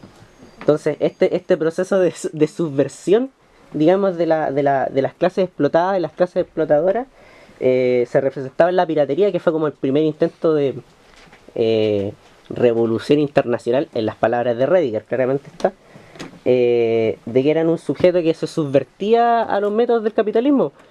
El loco no le trabajaba a nadie y además asaltaba los barcos de las compañías inglesas o de las compañías holandesas, las compañías portuguesas. Entonces como el primer sujeto internacionalista, porque habían de distintas etnias, distintas razas, distintas religiones, distintos idiomas, y también no se concebían las mismas estructuras de poder. ¿En qué sentido? En que, por ejemplo, tenía a la tripulación de Barba Negra, de Teach, que tenía mujeres como comandantes dentro del barco. Era progre. Era re progre el loco. ¿Por qué? Porque dentro del mundo de la piratería, ¿qué vaya a ponerte si no, si es mujer, si es negro, si es latino? Loco, mañana nos podemos morir porque nos lleva un cañonazo de la Armada Inglesa. Así como que hay cosas más importantes que ir. Y ahí está el punto, de que la piratería pudo llegar a superponer las condiciones materiales sobre la ideología conservadora que venía de este capitalismo primitivo. Entonces es como el primer movimiento, digamos, entre comillas, internacionalista respecto a una resistencia de ese capitalismo atlántico. Gracias a mí, yo creo que es muy importante destacar que me parece un poco que es propaganda de pirata. Sí, no tenemos que hablarlo. Es que se olvidó agregar también el tema, por ejemplo, el caso de nuestro país, Chile, sobre todo, que más sobre todo el caso del mismo globalismo que busca el capitalismo fue a través de buscar más dependencia económica de los países tercermundistas, sobre todo, para favorecer más los países de primer mundo. Por ejemplo, Estados Unidos, o sea, bueno, por ejemplo, la doctrina de Monroe, que en este caso es un proyecto económico sobre todo, busca que todos los países de Latinoamérica sean socios de la economía de Estados Unidos para que más favorezcan más a Estados Unidos que a los otros países. Entonces, ¿qué es lo que pasa? Por ejemplo, ya un negociante ya dice que ya yo propongo que tal cosa, voy a invertir mi plata para tu proyecto, todo eso. Entonces, ¿qué es lo que pasa? Que cada vez se vuelve más dependiente de la economía del mismo negociante, que a favorecer al mismo que está vendiendo que al que está comprando. Pues. Entonces, eso se convierte como esa cadena global, puede decirlo, que al final eso es lo que llega a sufrir. Entonces, debido a esto, se llega cada vez más a los intereses, cada vez más los socios, entre comillas, que por esa razón se ha ido expandiendo de poco a poco. Entonces, por eso mismo Marx está dando ese concepto de Leviatán, porque él mismo predijo de que ese Leviatán se ha ido expandiendo probablemente hasta tomar la Tierra. Entonces, ¿qué es lo que pasó también debido a la Gran Depresión cuando ocurrió ahí? Es cuando Chile se volvió como el país que más fue afectado económicamente por la Universidad de Latinoamérica, por esa misma razón, por la dependencia económica global de Estados Unidos. Imagínate que tu país explote porque los gringos compraran acciones. Aparte que era Estados Unidos, así como Sí, 1920, no sé si eso existe. Era cualquiera, ¿no? No, muy bueno, todos los aportes, no sé ni siquiera por dónde tomarlos, así que me dejaron un poco... Igual ya creo que la clase está como lista, ustedes sabían más. Pero yo quería mostrar así delante como cuando salió de la población mundial como este gráfico que no sé si se va a ver. A la cámara, a la cámara. ¿Se ve algo acá? Se ve que está No, todo me plano acuerdo de de Ya, pero eso es la evolución de la población mundial durante los últimos 12.000 años. Hay un pico. Y efectivamente, la cuestión es que la tasa de crecimiento desde el 10.000 antes de Cristo hasta el 1700 fue de, me equivoqué por harto, era la tasa de crecimiento un 0,04% al año. Y después pasaron capitalismos. Bueno, ahora ¿por dónde sigo? Bueno, mi mamá. Mi mamá me dijo así como, deja de dedicarte al comunismo, bueno, así, busca pe. Y después dijo, no, yo creo que es por la voluntad de los capitalistas, o sea, no le dijo en esos términos, pero era un poco así como que era la ambición de querer ganar más. Le dije, me gustó tu respuesta, pero todavía no puedo ir a buscar pega porque tengo esta presentación y tengo que más cosas que hacer. Pero yo creo que ahí hay algo que no lo creo mucho, pero es algo con lo que nos hemos enfrentado, yo creo que incluso en nuestros cursos militantes, incluso con la conciencia social que tengamos, yo creo que pensamos en... también, ya eso viene después. Pensamos en el tema de que acá hay un tema de voluntades, de gente mala contra gente buena. Nosotros somos los buenos de todos, pero de un tema de que el egoísmo y el individualismo que es natural al ser humano hace que se desarrollen este tipo de cuestiones como el capitalismo, el feudalismo, el feudalismo, cuando en realidad al parecer un poco a la inversa. Entonces, una forma de aproximarnos, intentando como no volver tanto como respecto a lo que fue la sesión anterior, es a través de justamente las leyes dentro del capitalismo, que son leyes inmanentes, es decir, que son propias, que son naturales al modo de producción, porque el modo de producción es una cuestión histórica, social. Y me encontré con así como las 3 leyes históricas que determinan como que el capitalismo sea mundial, que una es la ley del valor, otra es la ley de acumulación de capital y otra es la ley de la tendencia decreciente y la tasa de ganancia, que más o menos como que se yuxtaponen, como que son más o menos lo mismo, son desprendimientos, despliegue. ¿Cuál era el último? La ley de la tendencia decreciente y la tasa de ganancia. Bueno, como se había visto en la sesión anterior, cabe recalcarlo, que en la tendencia expansiva el dinero tiene que transformarse constantemente en más dinero, de la D a la D'. Esas son como las letritas que hay ahí en las ecuaciones que están en el libro de la sesión pasada. El valor no tiene que dejar de valorizarse, por lo tanto, la explotación y la apropiación del plusvalor, el trabajo no remunerado del trabajador, tiene que continuar. Se tiene que buscar las mejores condiciones para su valorización. Es decir, que el capital necesita tener bajo su dominio la mano de obra, conseguir fuentes de materias primas más baratas y mejores máquinas, y más baratas ojalá, para que luego se busquen nuevos mercados donde se realiza la venta de la mercancía, y ahí está la M'. Con eso se vale a su vez de la prolongación o la intensificación de la jornada laboral. La ley de la acumulación de capital no es otra cosa, dice Marx, que la relación entre el capital, la acumulación y la tasa salarial, o la relación entre el trabajo impago convertido en capital y el trabajo suplementario requerido para poner en movimiento el capital adicional. O sea, pensemos que esta cuestión es un ciclo que debe ir donde se va generando este plusvalor a partir de lo que se le extrae al trabajador, del trabajo no remunerado, y hay una parte de eso, que la gran parte que vuelve a reingresar dentro del circuito, y otra que sale, y tiene que ver con el gasto improductivo, se compraron una chala, se puso bonito, no sé, el burgués ahí como que elige que gasta las cosas, pero para ser un buen burgués, él tiene que volver a reinvertir el capital. Y ese capital es la transformación de esa plusvalía que había generado. Entonces, habíamos dicho que teníamos 3 leyes, y paralelamente, o no sé si paralelamente, pero es parecido, o sea, se da junto a los procesos de subsunción real y formal del trabajo. No voy a profundizar tanto en eso porque para qué voy a echar un si tampoco lo comprendo tanto. En estas cuestiones está el mecanismo expansivo que tiene el capital y por lo tanto, ¿por qué es mundial? La primera, la ley del valor. A ver, ¿cómo le explicamos de forma simple? Como, se comentaba también en la sesión anterior que Marx parte del análisis de la mercancía porque veía en la mercancía el elemento fundamental, la forma elemental, perdón. Es como la célula del cuerpo del capitalismo. Creo que estas asociaciones como el capitalismo como un ser vivo no es tan descabellada y creo que muchas veces ilustra y ayuda antes que oculta. Distingue la mercancía, luego distingue el valor de uso, que como habíamos visto era la utilidad que tiene la mercancía, el termo para mantener el agua caliente, las zapatillas para lucirla. También distingue la intercambiabilidad, lo que se expresa en el valor de cambio, que es, dice Marx, la proporción en que se intercambian valores de uso de una clase por valores de uso de otra clase. Yo creo que poco en común tiene un libro o una zapatilla, sin embargo son capaces de intercambiarse entre sí. Pero ¿qué es lo que hace intercambiables esas dos mercancías? Lo que dice Marx es que el valor de cambio tiene que, o sea, la mercancía tiene que reducirse a algo común frente a otra mercancía. Tiene que haber un elemento que la haga intercambiable, para eso tiene que tener algo que sea igual. Y con eso se refiere al trabajo humano abstracto objetivado. Acá espero no estar vulgarizando al máximo porque estaba con la cabeza un poco frita.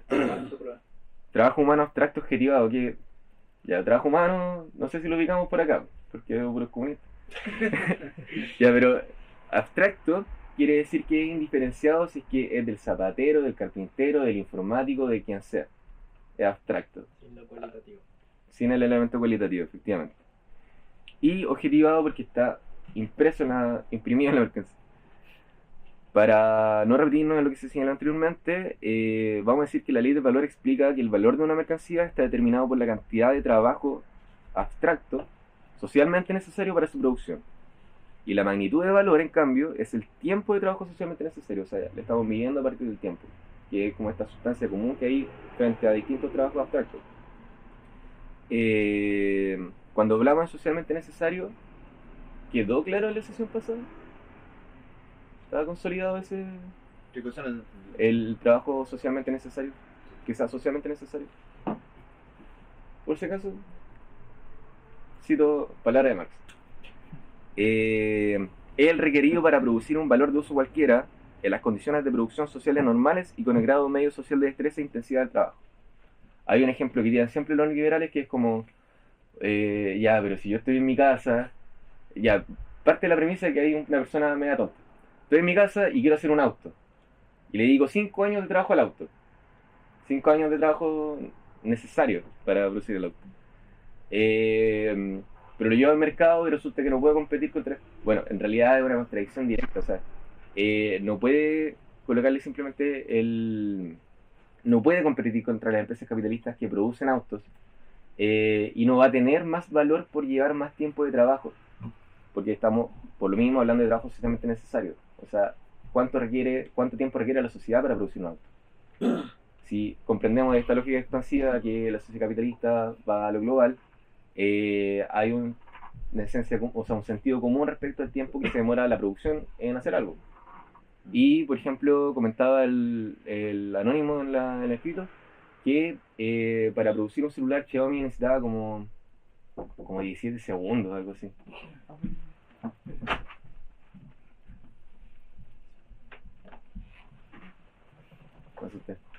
Bienvenido. Xiaomi necesitaba como 30 segundos, 17, no me acuerdo muy bien, para producir un celular. Y experiencia como de 10 años antes de eso, que se demoraba como unos 20 minutos aproximadamente. Eso reduce lógicamente también el coste de la mercancía, pero también si yo hago un celular durante 5 años no le voy a imprimir más valor al celular, porque tiene que ver con una medida social. ¿Se entiende? Yo entendí. Es como para aprovechar el apunte de repaso, como solo para tirar la idea, porque para no saber mucho del tema, pero esto también hace que el capitalismo sea muy capacitista. El hecho de buscar una medida promedio implica que todo lo que esté como fuera del promedio como anomalía, sobre todo hacia abajo, porque hacia arriba se ve más como eficiencia, pero lo que sea como que te cueste más hacer las cosas, sobre todo considerando en este caso como, y por esto el capitalismo también está con las personas neurodivergentes, que al final sería un problema para el capitalismo porque no eres capaz de estar ajustado a sus medidas estándar. Y podemos hacer un problema más serio que nos organizamos. Y justamente yo creo que ahí está el tema, claro, de ahí que hay una igualación, o sea, hay una promediación en el fondo de la fuerza de trabajo, Y también está este elemento de que en el fondo la lógica que uno tiene de la productividad, como, oye, sé que me paso todo el día viendo TikTok y me siento asqueroso, ¿cachai? Me siento mal conmigo mismo. Bueno, igual el TikTok debería sentirte un poco mal, pero no es para sentirse muy mal, po, porque tenemos el derecho al ocio, ¿cachai? Sobreconsumo. O sea, en términos materiales no lo tenemos, ¿cachai? Pero en términos abstractos, saliéndonos de este modo de producción, esa es la gracia, ¿cachai? Que podamos hacer realmente lo que queremos con nuestro tiempo y que nosotros luego nos planteemos como frente a nosotros mismos una disputa de como, o estoy perdiendo mi tiempo en cosas innecesarias o irrelevantes, ¿cachai? Es un desprendimiento de una lógica productivista que viene en el modo de producción y se traslada hasta nuestras conciencias. Y son formas ideológicas que reviste el capitalismo. Dale, estamos enajenados. Enajenados. ¿Eso? Ya, gracias. Entonces, claro, naturalizamos la hiperproducción al punto en que nos sentimos asquerosos y no estoy haciendo nada. Y no es que no esté haciendo nada, No se tal puede, vez aparte. no estás haciendo nada en un sentido productivo, pero sí en un sentido propio, en un sentido ocioso. Entonces, como, Igual. claro, estás reproduciendo tu vida. Si al fin y al cabo ya podías estar viendo todo el día TikTok, pero estás haciendo algo. El tema es que, claro, no es productivo en un sentido, esto está moviendo la economía o estoy ganando plata. A menos de que sea streamer o esta gente que no trabaja. Pero no hace cosas de valor. Pero el punto ahí va en que, claro, el capitalismo es tan nocivo en un sentido psicológico y sociológico que llega a esta idea de si yo no produzco diariamente, y ahí podemos hablar de hasta cómo hemos naturalizado la división del tiempo, de que en la mañana tenemos que desayunar porque después tenemos que trabajar y el almuerzo viene entre medio. Es sabido que el capitalismo inventó los relojes para vender, o sea, que inventó el tiempo para vender más relojes. Claro. De que llegamos a un punto de esa como sustracción de nuestra propia vida, de que tenemos que producir, que viene esta idea de el colapso emocional, en el sentido de que ¿qué pasa cuando la fuerza física y mental se te acaba y no podéis trabajar más? Lo que sea el dicho, te volví un sujeto inútil, eres basura, literalmente. Ya, pero calmate, también. Yo vine a poner con tal manera. A niveles reales, por ejemplo, las personas adultas mayores que están recibiendo su pensión son consideradas como ¿cómo se llama? Parásitos. Como parásitos, porque están viviendo del trabajo. Que viven del trabajo ajeno. Y no es así, pues si trabajan toda su vida. Que me caen bien mal, hermano. Sí, son poquitos, son pocos. O sea, igual es interesante porque en la discusión como respecto al fondo de pensiones, pues, ¿no? Que es mi plata. ¿Y qué pasaba antes? Anda a reclamar la plusvalía, weón. ¿Qué pasaba antes? ¿Cómo era el sistema de pensiones? Que uno le pagaba, por así decirlo, la pensión a otro. Y eso a la gente no le gusta, como, ¿pero por qué yo le tengo que pagar la pensión a otro? En vez de la lógica de, bueno, también me la van a pagar a mí. Entonces creemos que es como lo normal, porque además el capital lo que ha logrado hacer es deshistorizarse, como que es eterno, siempre ha sido, siempre ha existido. Incluso, bueno, gracias al cine, pensamos que en el feudalismo, primero pensamos que el feudalismo estuvo en todo el mundo, cosa que no es cierto, y además pensamos que en ese feudalismo ya había capitalismo como tal. No, habían indicios, habían embriones de lo que podría ser el futuro capital. Que después esa es otra cuestión más que dice Marx respecto a que cada modo de producción va generando por sí mismo el modo de producción que lo va a superar. Pero ahí entramos a... Cambio con los spoilers. Ya, y siguiendo con el rollo bueno, la ley del valor en fondo era este tema de que está la mercancía como forma elemental del capitalismo, tiempo socialmente de trabajo, lo que estamos viendo y que nos extendimos un poquito, pero por eso que tenemos tiempo. Y bueno, entonces el valor necesita una medida universal que, o sea, debe mediarse de manera universal, por lo que surge el dinero. Hablé también con mi mamá del trueque, y claro, resulta que era como una especie de forma histórica que ya hoy día la podemos ver o dada por obsoleta, a pesar de que en esta feria de trueque igual uno puede conseguirse cosas bacanas. No es como funciona el sistema económico a nivel mundial. Representa una época histórica determinada que luego se ve superada en el fondo por la mediación del dinero. Y por otra parte está algo que necesitemos como para la intercambiabilidad universal, o sea que esto es el tiempo de trabajo socialmente necesario. Por lo tanto, echar a correr la maquinaria del capital implica la conversión en mercancía de la fuerza de trabajo por una parte y de los recursos naturales por otra. Cualquier espacio ajeno a la mercantilización, si es que existe aún, supone una barrera para la valorización. Es menester luego que la competencia capitalista obligue a la reducción del tiempo de trabajo socialmente necesario incrustado en cada mercancía. Así el capitalista puede ganar plusvalía adicional o vender más barato. Para ello, debe encontrar fuentes de fuerza de trabajo donde su costo de reproducción, es decir, el valor de la fuerza de trabajo, sea más barato o sea menor.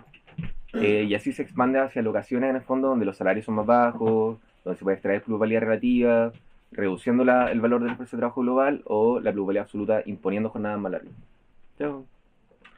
¿Y dónde lo hace? En lugares donde la legislación es menos estricta, es poco severa o directamente inexistente. Complementando, el capitalista tiene que tener acceso a esas materias primas más baratas, y esto va a suponer luego la transferencia de valor de la mercancía. Recordemos que las mercancías que forman parte de este proceso de producción transfieren su valor, no lo pueden crear. La única fuente creadora de valor es el trabajo. Si por lo tanto dentro de la producción tenemos una mayor cantidad de la mercancía que necesitamos para la producción son más baratas, y la fuerza de trabajo, que también es una mercancía, pero estamos separando por efectos prácticos porque la que produce plusvalía es más predominante dentro de la ecuación, tendríamos por lo tanto una mayor tasa de ganancia. Lo otro, además, un poco obvio, pero los mercados internos pueden saturarse o ser insuficientes en el fondo para que se siga realizando un valor, es decir, pasar de la D a la D'. O sea, sí. Entonces el capital transgrede completamente las fronteras para poder cumplir su papel, o sea, para poder cumplir su naturaleza inherente. Por otro lado, está el tema de la ley de acumulación capitalista, que viene un poco a reafirmar lo mismo. Como digo, no creo que sean instancias separadas, sino que es un proceso. Señala Marx que la acumulación de capital es el empleo de plusvalor como capital o la reconversión del plusvalor en capital. Ahí es más evidente a lo que habíamos alcanzado a comentar un poco antes, que es como dentro de este circuito la plusvalía generada vuelve a ingresar en forma de capital. No puede satisfacerse el capital a partir de su reproducción simple, eso está claro. Su movimiento de acumulación, y para ello se vale la conversión de esa parte de la plusvalía en capital. Y eso lo tiene que hacer de manera constante. El capital absorbe al pequeño taller y al gremio, siembra fábricas por doquier, las hace crecer y producir una mayor masa de mercancía, o sea, más mercancía. Y siempre en una lógica exponencial, de manera que el mercado debe extenderse.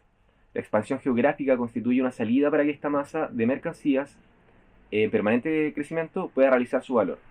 Todo límite, como decía anteriormente, se le presenta como una barrera a salvar. Bajo esta lógica, la acumulación supone el aumento de la composición orgánica del capital. Eso era la relación entre C partido a B. Capital constante, capital variable. Capital constante, la mercancía, y capital variable, la fuerza de trabajo. Es decir, se expresa la tendencia a expulsar a las y los trabajadores de la ecuación, exportando capital sobrante que no puede invertirse de manera rentable a regiones menos desarrolladas, donde los salarios son más bajos, como habíamos dicho anteriormente, los recursos más baratos y la ganancia extraordinaria mayor. Así, la deslocalización bueno, tenemos dos cosas. Por un lado, la deslocalización del capital. El capital va a buscar donde sea más barato o más rentable invertir.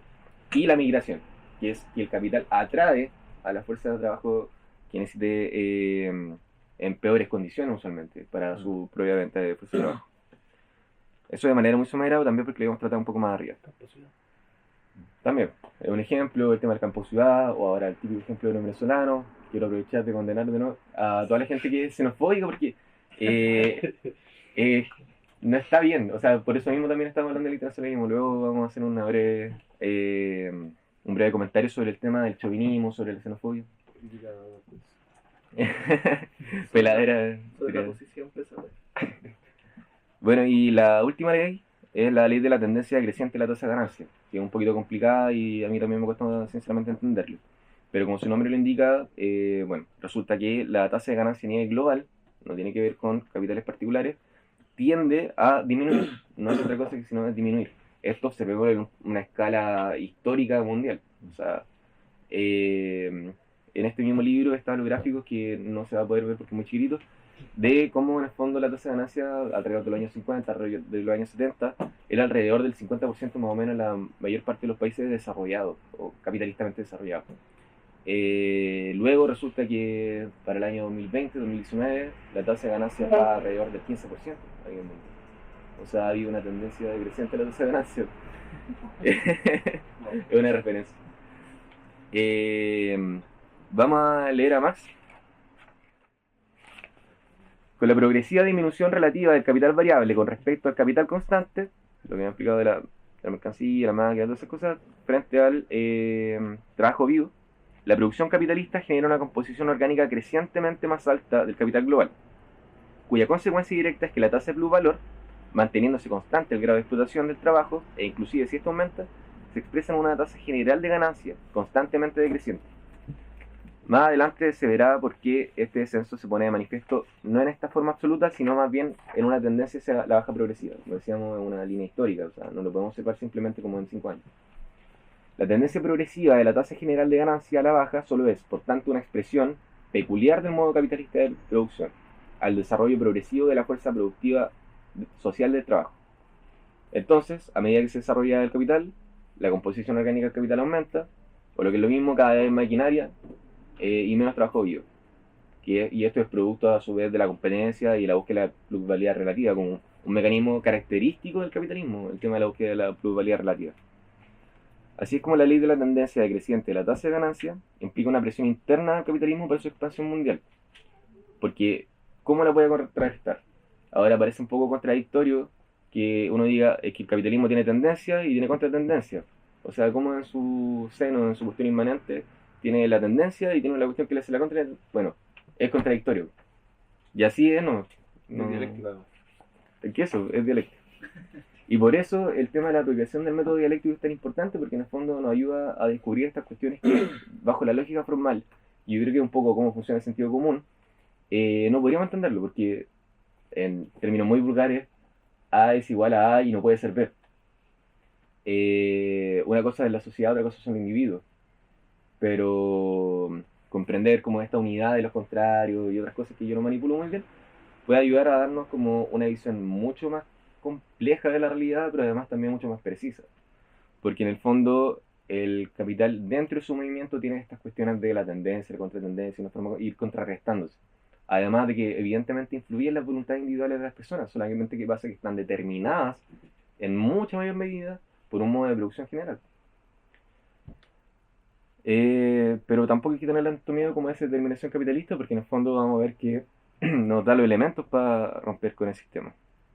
Entonces, debe buscar el abaratamiento del elemento del capital constante, debe buscar materias primas y medios de producción más baratos, debe externalizar los costos en zonas de menor regulación ambiental o laboral, debe intensificar la jornada, o sea, la explotación a través de salarios por debajo del valor de la fuerza de trabajo, en algunos lados, y las condiciones laborales deplorables son lo mejor que puede tener para la plusvalía relativa.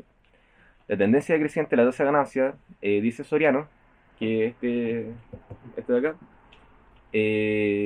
expresa la contradicción fundamental de la producción capitalista entre el capital y el trabajo. Esto es, la contradicción entre la productividad del trabajo y las relaciones de producción capitalista. O sea, ¿cómo puede ser que una cuestión que al parecer marca un límite histórico respecto al capitalismo esté dado por el aumento de la fuerza, o sea, de la productividad?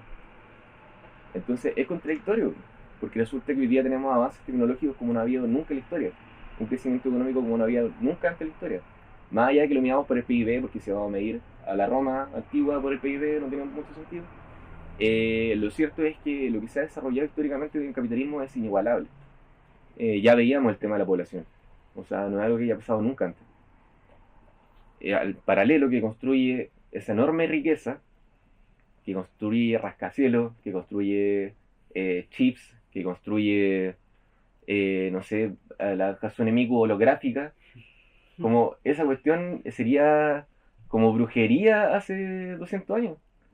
En paralelo a eso, Ahora mismo estamos alrededor de muchas vidas humanas. también, por ejemplo, la acumulación del conocimiento y su socialización, pero también su mercantilización en paralelo. En paralelo tenemos gente literalmente durmiendo acá afuera, en tribunales, en Chacabuco. Nos damos cuenta que nosotros tenemos problemas de salud mental, la mayoría. Creo que el que no los tiene es porque no se ha ido a revisar. Está el tema de la desigualdad, pero lo término concreto es como, oye, si es que la mayoría de la gente vive con lo justo. O sea, pareciera una especie de ley de bronce del salario el hecho de que solamente alcance para reproducir el valor de la fuerza de trabajo. Es decir, que podamos volver el día de mañana a la fábrica, a la oficina, a retail o a la calle a trabajar como corpóreo de Kuromi. Entonces, tenemos por último estos puntos como que van explicando, va teniendo lógica como que se expanda a nivel mundial el capitalismo, ¿cierto? Otro elemento tiene que ver con la subsunción formal y real del trabajo, que es como un proceso histórico en el que se desarrollan las otras leyes. Entonces, lo voy a explicar un poco más, la verdad. Pero con respecto a la subsunción formal del trabajo, resulta que voy a pedir ayuda a Nacho, voy a pedir como ir. Porque sé que hay uno que tiene que ver, un tipo de subsunción que tiene que ver con que el capital encuentra otras formas de producción y son apropiadas o entre comillas absorbidas, sin modificar necesariamente cómo se desarrolla esa relación de producción. Pero la integra el capital en el sentido de que ahora estas cuestiones van a ser mercancía, no va a ser producción directa, no va a ser un intercambio directo, sino que va a responder como a esta lógica de mercantilización. Y esa es la subsunción. El trabajo. ¿Ah? No sé a qué te estoy refiriendo. Y esa es una de las subsunciones. Ahí me Claro. hace acordar a la polera del Che Guevara. O sea, creo que el concepto está bien explicado, solamente que se puede llevar a muchas cosas como la religión, el colonialismo, por ejemplo. Que el Pero capitalismo está bien, absorbe pues. la... Claro. Ah, sí. Ya, eso que expliqué era la subsunción formal. Que en el fondo tiene que ver con que toma los elementos preexistentes del desarrollo histórico productivo, que puede ser no capitalista, y lo incorpora dentro del capitalismo. Por eso la polera del Che Guevara, de que se convirtió en mercancía el Che Guevara. Ah, pero yo creo que eso es más real, más subsunción real. Que en el fondo tiene que ver con esta revolución incesante en la forma en que se produce. O sea, la transformación hacia el taylorismo, toyotismo, etcétera, Fordismo anteriormente, que son formas que se va reconfigurando el mismo proceso de trabajo como una lógica también de superponerse a sus propias tendencias y poder seguir valorizando el valor. Convertir la revolución al mercado. Claro, y en el fondo ahí también está el tema de que, bueno, es que es difícil también tener una producción de poleras del Che como fuera la ley del valor. Entonces, y eso también tiene que ver con ese proceso de sus funciones que en el fondo se extienden social y geográficamente. Pero algo tiene que ver con respecto al tema de la integración de la contracultura y, bueno, esa cuestión es bastante interesante, la verdad. Bueno, otro fenómeno a partir de la subsunción real del trabajo tiene que ver con que existe, mediante la División Internacional del Trabajo, zonas en donde se exporta materia prima y zonas donde se producen grandes tecnologías o alta productividad y donde probablemente el capital constante es mucho más predominante en relación al capital variable. Es decir, hay mucha mayor tecnología a la que hay de fuerza de trabajo vivo. Por lo tanto, llevarlo a formas, o sea, llevar este proceso de trabajo a través de la subsunción formal o real, en donde hay formas no capitalistas o distintas de producir, implica encontrar y explotar recursos más baratos. La subsunción real, al revolucionar permanentemente la producción para aumentar la explotación, exige una constante ampliación de la base material, los recursos y social, mercado, necesidades, sobre la que opera, impulsando la integración forzada del mundo entero bajo la lógica capitalista. Entonces resulta que pocas cosas podemos hacer fuera del capital, por así decirlo. O sea, se habla, por ejemplo, hoy día de la sociedad del conocimiento o de la información, de cómo en el fondo la información pasa a ser otra mercancía más. De plano ya está el tema de la fuerza de trabajo. si vemos el tema de la prostitución, resulta que en realidad la prostitución ya ni siquiera es como la venta de fuerza de trabajo. Bueno, no soy un experto claramente en el tema, pero tiene que ver también con no me malinterprete, tiene que ver con la venta de la persona prácticamente por un tiempo determinado. Y por ejemplo también el tema de las patentes, el copyright, el trabajo intelectual como formas que son subsumidas y carcomidas, integradas dentro de la lógica mercantil, que encuentra barreras. Habrían otras dos situaciones, uno en el campesinado productor, que sería subsumido por el capital porque finalmente es una clase social no capitalista, de hecho sería precapitalista, pero que el capital termina convirtiendo todo el trabajo del campesino productor en mercancía. Y lo mismo también con el tema del trabajo de los cuidados, que tiene que ver con una cuestión que es, ¿cómo decirlo?, es esencial para la reproducción de la vida, pero que finalmente el capital, además de subsumir el mismo al patriarcado, lo termina llevando hacia las mujeres que tienen que hacer eso porque, etcétera, etcétera. Y esa labor la termina convirtiendo también en mercancía. No de manera inmediata, sino que al ser reproducción de la clase trabajadora, termina en algún momento llegando a la acumulación de mercancía y a la producción de mercancía. ¿Ves? Entonces así es como el capitalismo tiene una expansión mundial. Y esta expansión mundial no es un tema de casualidad, una política de Estado o necesariamente la voluntad de unos cuantos capitalistas o de empresas, sino que es parte de una necesidad estructural de su propio funcionamiento. Cuando Marx escribió El Capital, estamos hablando, cuando lo publicó en 1867, evidentemente él estaba viendo la situación de Inglaterra, de Reino Unido, y probablemente había muchos lugares donde no había llegado el capital, por así decirlo, donde habían otras formas de producir. Pero esta lógica de la globalización, cabe mencionar que leí por ahí que Marx primero que plantea como la globalización como concepto, no ha hecho sino potenciarse. O sea, hoy día no reconocemos países en realidad que estén muy fuera del capitalismo, o cuestiones particulares como las que podemos hacer en Chile en caso del pueblo mapuche, por ejemplo, también están integrados dentro de la lógica del valor, en gran medida. Pero antes de atreverme a hacer como algún comentario intelectual respecto a eso, mejor avanzamos. Entonces, el metabolismo propio del modo de producción capitalista es el que necesita la universalización de la mercancía como moneda de cambio, la reproducción ampliada, la búsqueda de contratendencia mediante el abaratamiento o la realización de esa contratendencia mediante el abaratamiento del insumo y la transformación del proceso laboral.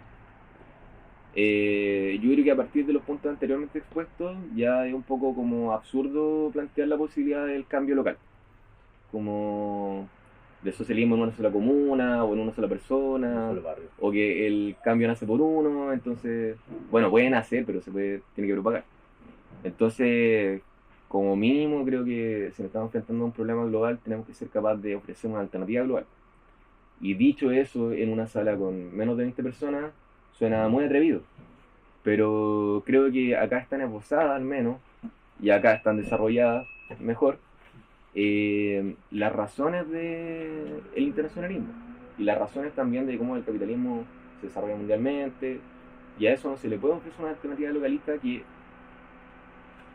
pueda combatir al modo de producción capitalista. O sea, estamos hablando de un enemigo terrible, terriblemente poderoso. Entonces, pensar en lógicas solamente localistas o autonomistas o como en esta, no quiero atreverme con científicas, pero por ejemplo el tema del zapatismo o de lógicas como nacionalistas en algunos sectores del pueblo mapuche, bueno, por ejemplo en Cataluña o en Euskadi.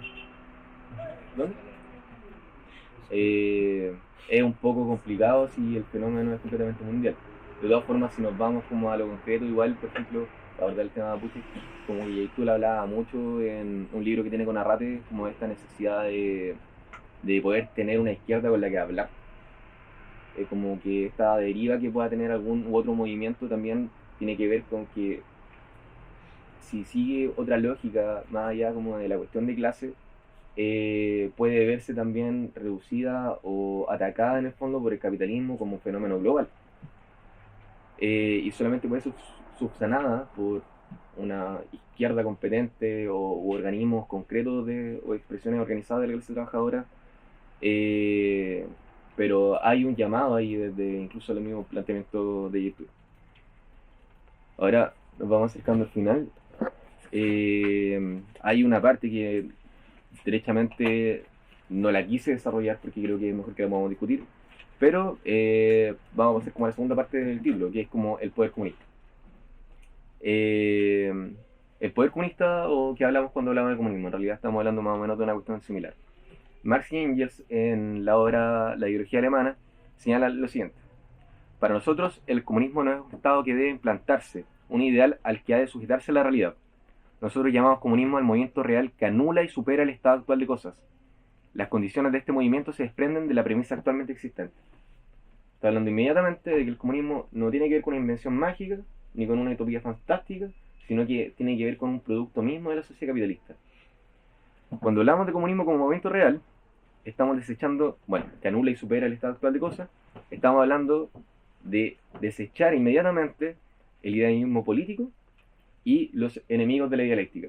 Esto está tomado del texto El poder comunista, si no me recuerdo, de unos cabros que tienen un podcast, pero más allá de eso, como rigurosamente planteado y en términos como de papers.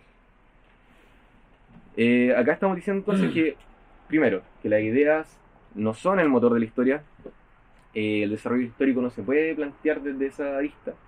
Y estamos hablando también de que nos vamos a confrontar al capitalismo con nuestra mejor idea o con cuestiones preconcebidas, porque el poder comunista es la negación concreta del modo de producción capitalista. Es decir, superar sus contradicciones, o sea, superar el modo de producción capitalista a partir de sus propias contradicciones. No es una utopía milagrosa o una moral determinada, de afuera. Tampoco una idea tierna de justicia social, porque justicia social ya tenemos muchos candidatos que nos están vendiendo esa cuestión.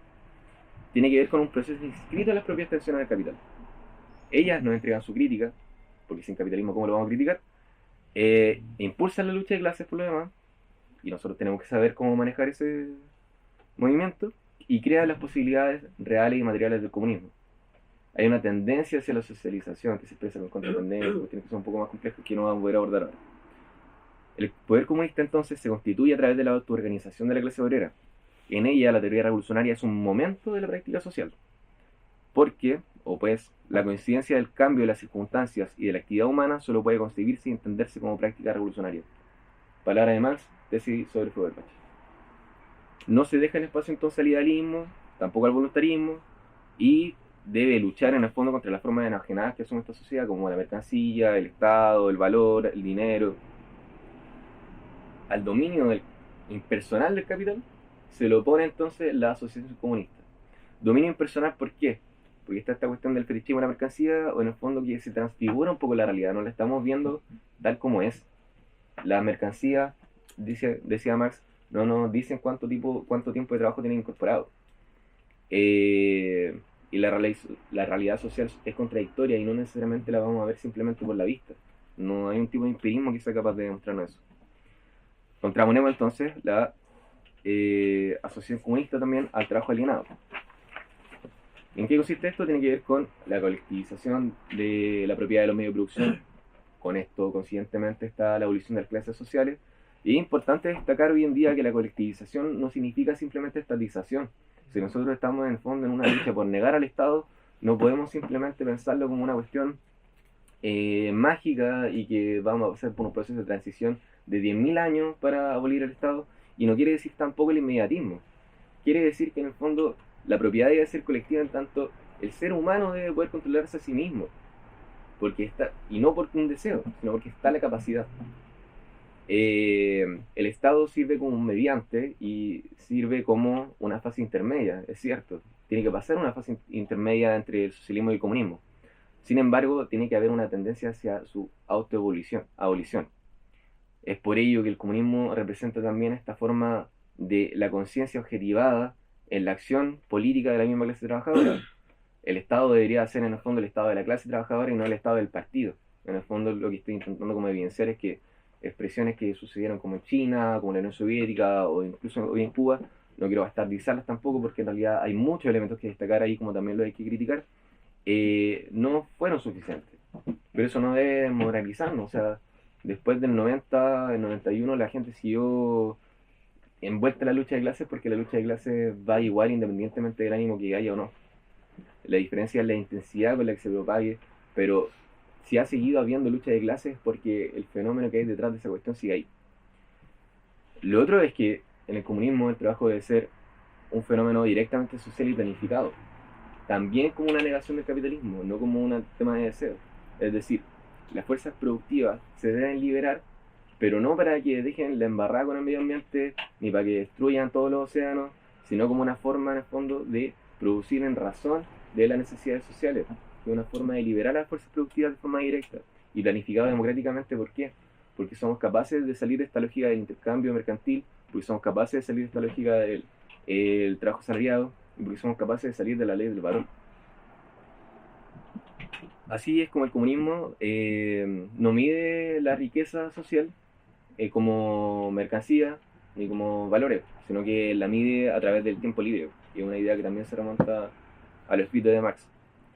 En el texto 2009,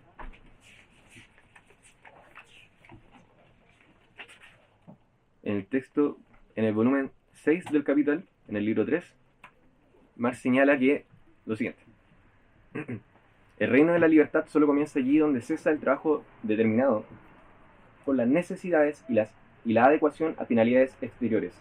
Esto es el capital que nos impone la lógica de la valorización del valor. O sea, el beneficio social es un mito dentro de la sociedad capitalista, con arreglo a la naturaleza de las cosas. Por consiguiente, está más allá de la esfera de la producción material propiamente dicha. Hay un salto ahí, y la libertad en este terreno solo puede consistir en que el hombre socializado, los productores asociados, regulen racionalmente ese metabolismo suyo con la naturaleza, poniéndolo bajo su control colectivo en vez de ser dominados por él, como por un poder ciego, que lo lleven a cabo con el mínimo empleo de fuerzas y bajo las condiciones más dignas y adecuadas a su naturaleza humana. Pero este siempre sigue siendo un reino, de la necesidad. Allende el mismo empieza el desarrollo de las fuerzas de las fuerzas humanas, considerado como fin en sí mismo, el verdadero reino de la libertad, que sin embargo solo puede florecer sobre aquel reino de las necesidades como su base. La reducción de la jornada laboral es la condición básica. El poder comunista, entonces, nacido de las raíces del propio modo de producción capitalista, es la autoorganización de la clase revolucionaria, los trabajadores y trabajadoras, por la posición que tienen en el proceso de producción. La mediación entre la posibilidad del socialismo y su realización no se trata de un proceso mecánico, sino como la construcción de sus propias formas que anulan los lastres del capitalismo y superan la capacidad técnica mediante la liberación de las fuerzas productivas. El reconocer esta posibilidad es un momento en el proceso de realizarla. No quiere decir realizarla claramente, es un momento. El poder comunista entonces construye sus posibilidades materiales a través de su autoorganización. Eso respecto al tema del comunismo. No sé si encuentran hasta ahí alguna crítica, sugerencia, comentario, duda. Vamos a cerrar con algunas bases para plantearnos el tema del internacionalismo proletario. Cabe mencionar que no hay así como un libro del internacionalismo, no hay como el internacionalismo es lo siguiente, y también tiene que ver con distintas adecuaciones y tácticas que se han realizado, o estrategias en realidad, a nivel histórico. Es decir, se reconocieron en un momento el tema de las internacionales, el tema de la segunda internacional, es interesante notarlo.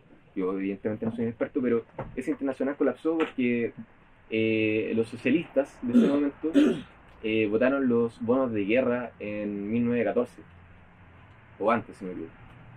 Lo que tenía que ver con que había muchos socialistas diciendo como hay que apoyar a nuestro país, hay que apoyar a nuestra burguesía, y primero hay que frenar como la potencia extranjera que nos viene a atacar. Y ahí Lenin les tira una pelada muy cuática.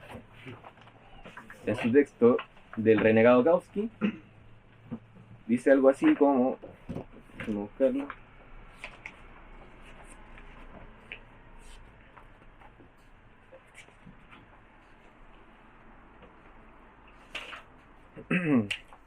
si un alemán del tiempo de Guillermo II o un francés del tiempo de Clemenceau dice, como socialista tengo el derecho y el deber de defender mi patria si el enemigo la invade, no razona como socialista, como internacionalista, como proletario revolucionario, sino que razona como pequeño burgués nacionalista.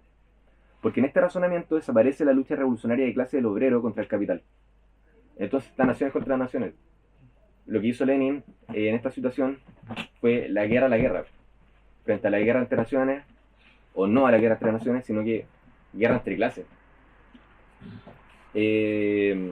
No me queda evidentemente tiempo como para desarrollar el tema de la expansión de la clase trabajadora a nivel mundial, pero entendamos que como lógicamente el trabajo está subsumido al interior del capitalismo, así como se crea capital, se crea clase trabajadora en un proceso dialéctico.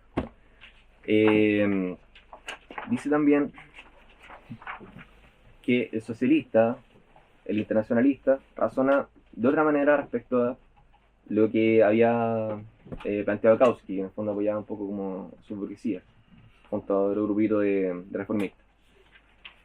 Acá dice, el carácter de la guerra, como es reaccionaria o revolucionaria, no depende de quién haya atacado ni del territorio en que esté el enemigo, sino de la clase que sostiene la guerra y la política continuada por esa guerra concreta. Si se trata de una guerra imperialista reaccionaria, es decir, de una guerra entre dos grupos mundiales de la burguesía imperialista, despótica, expoliadora y reaccionaria, se hace cómplice de la rapiña, y yo, representante del proletariado revolucionario, tengo el deber de preparar la revolución proletaria mundial como única salvación de los horrores de la matanza mundial. No debo razonar desde el punto de vista de mi país, porque esta es la manera de razonar del pequeño burgués nacionalista, desgraciado cretino, que no comprende que es un juguete en manos de la burguesía imperialista, sino desde el punto de vista de mi participación en la preparación, propaganda y acercamiento de la revolución proletaria mundial. Eso es el internacionalismo. Es el deber del internacionalista, del obrero revolucionario, del verdadero socialista. Este es el ABC que olvida el reganado Kautsky. Buena velada, Litrión. Qué renegado. Qué renegado.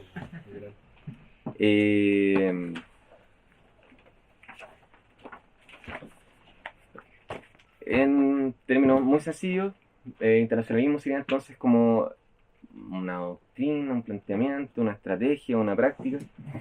Es un principio del poder comunista que sostiene en el fondo la unidad consciente de la clase trabajadora. Yo creo que a esta irracionalidad del modo de producción capitalista, que tiene su propia racionalidad, o sea, si decimos valorizar el valor, sí, pues es racional dentro de la lógica del capital. Pero si nos traemos un poquito y decimos esta cuestión es una estupidez, si tengo que comer. Sí. Aquí ya con eso. La lógica consciente. Es decir, si nosotros estamos como poseídos por este Leviatán y dedicamos toda nuestra vida a la valorización del valor, sin saberlo, sabiéndolo incluso, acá se trata, dentro del poder comunista, de hacer las cuestiones conscientemente, planificadamente, de saber qué es lo que voy a decir, saber qué es lo que voy a actuar, saber cuál va a ser la línea de acción de mi organización. Concertar además la acción de dos organizaciones distintas, o de 20 personas distintas, o del proletariado mundial, conscientemente. Va más allá de las fronteras nacionales. Es una respuesta histórica al desarrollo mundial del capitalismo, que convierte la explotación en un fenómeno estructural y transnacional. La observación de que un fantasma recorre Europa, ¿lo han escuchado, cierto? Sí. Está en el manifiesto, y eso en el fondo tiene que ver con que, bueno, él lo decía para decir como, han hablado mucho de nosotros, miren, esto es lo que nosotros decimos. Lo concreto era de que en el fondo todos estaban hablando mal del comunismo en 1948, que es cuando se escribía el manifiesto, incluso antes. 1800 y no te digo. 1848, perdón. Es que está muy vigente. Están hablando muy mal del comunismo y ya lo planteaban como el adversario, ¿cachai? del orden imperante, de la base social. Porque en el fondo ya está existiendo un desarrollo político de las clases trabajadoras a nivel al menos europeo en ese momento. Eso hace pensar que los comunistas mágicos están detrás, que hay una acción concertada.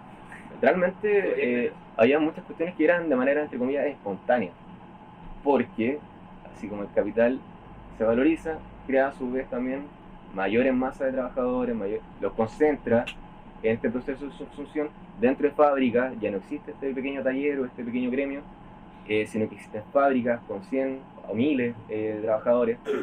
Y un dato muy pequeño, pero como darle una vuelta después, es que en cuestiones como el Jumbo de acá de O'Higgins, claro, deben haber unos 100, 200 trabajadores, por ahí. Pero por ejemplo, colaboradores, perdón. Pero por ejemplo, la división entre la roticería y la quesería, ¿cómo se llama donde se producen quesos? ¿O donde se ofrecen los quesos? Los jamones y los quesos. Hay una barrera entre los jamones y los quesos. Y eso, aunque sea como que uno igual puede hablar del otro lado, ¿cachai? Como que bloquea incluso un poco la sociabilidad de la persona que atiende los quesos y de la persona que atiende los jamones. Entonces, ahí hay una especie de contratendencia, porque el capital, al mismo tiempo que concentra la cantidad de trabajadores o trabajadoras dentro de un lugar, también puede elaborar sus propios subrepticios como para ir apartándolo, porque en el fondo ese rejunte es como, parece que somos explotados por la misma bota, ¿cachai? Parece que somos pisados por la misma bota, y yo creo que cuando esos pensamientos se juntan, como que empiezan a crispar un poco la realidad. Monopolio. ¿En qué sentido? Monopolio, por ejemplo, es como ese dicho de mismas botas. Si es como de distintas empresas que producen el mismo producto, o sea, diferentes productos, se está ese concepto de la misma bota básicamente porque te están vinculando entre ellos. Pero, por ejemplo, en este sentido que tiene Jumbo sería el mismo, a no ser que esté tercerizado, pero dentro de esa tercerización en realidad es como que se suma más gente dentro de la escala de explotación. La cuestión acá es que eso puede pasar al interior de la fábrica, como también puede pasar a nivel mundial. Porque en el fondo, más allá de que nos explote el mismo capitalista o la misma capitalista, la cuestión es que es el mismo sistema. Y por eso, entendiendo también desde la cuestión dialéctica, los fenómenos estructurales no podemos simplemente matar a todos los burgueses, pero igual lo vamos a hacer. Pero no podemos porque, o sea, porque es complicado, porque vamos a ver presos, pero también porque el fenómeno va a continuar, estructuralmente va a continuar. Entonces hay que cortarlos de raíz. También mencionaba Marx en el manifiesto, o sea, en la... Sí, bueno, en el manifiesto el tema de proletario de todos los países unidos, ¿cachai? Que la lucha de los trabajadores tiene que ser nacional por su forma y mundial por su contenido. Y con eso quería decir en el fondo que ni una niega a la otra. Deben ser una especie de complemento. O sea, por su forma, ¿por qué? Porque, bueno, resulta que tenemos costumbres similares, culturas parecidas, gustos similares, hemos comido las mismas comidas que cuando chicos, compartimos una cuestión en común. Es mucho más directa de la que quizá compartiéramos con un chino, con un japonés, o con una albanesa, etcétera. Aparte que hay un idioma común. Pero es mundial por su contenido, porque el capitalismo es mundial. Yo creo que ya voy a dejar de insistir en eso.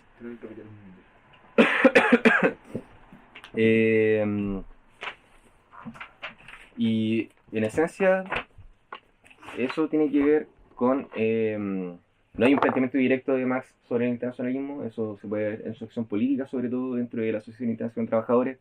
Hay un texto que me pareció bastante bueno de Mariatti y también muy ilustrativo, que se llama Internacionalismo y Nacionalismo, que en realidad es una conferencia que él dio.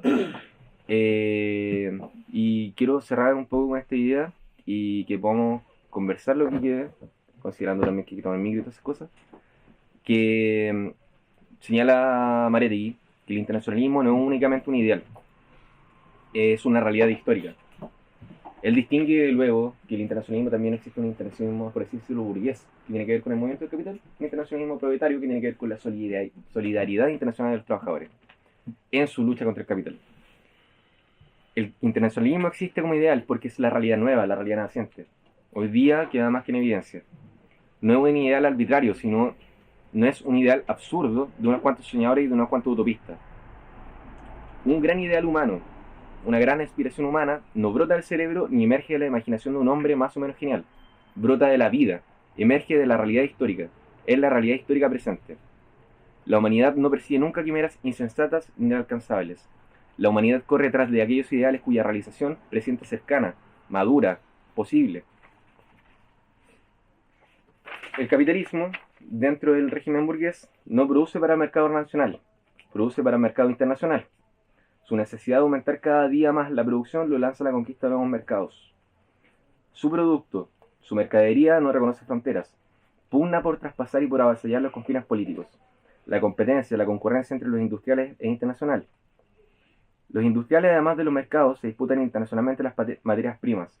La industria de un país se abastece del carbón, del petróleo y del mineral de países diversos y lejanos. A consecuencia de este tejido internacional de intereses económicos, los grandes bancos de Europa y Estados Unidos resultan entidades complejamente internacionales y cosmopolitas.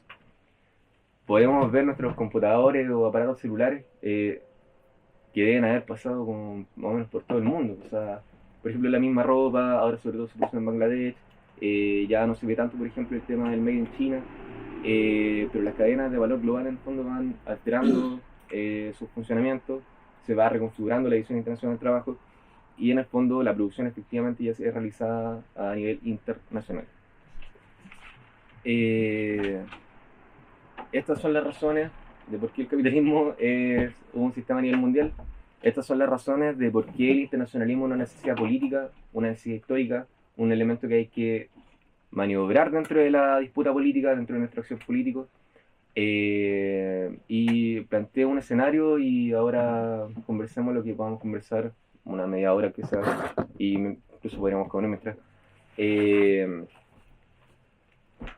Hoy día está la Norteamérica, están los computadores, está Telegram, que me gusta mucho más que WhatsApp, está los drives, estas grandes nubes de almacenamiento, está el internet, obviamente, está, por ejemplo, la inteligencia artificial, lo que desemboca, por ejemplo, en la traducción automática, la comunicación mucho más eficaz o directa, por ejemplo, con una persona de China, con una persona de Japón, con una persona de Tailandia, con una persona de árabe, que yo nunca podría descifrar en el fondo qué significan esos símbolos.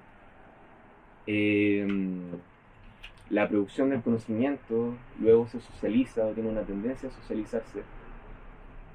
Y muchas condiciones más que evidentemente me estoy olvidando respecto a lo actual. O sea, las posibilidades del internacionalismo hoy día.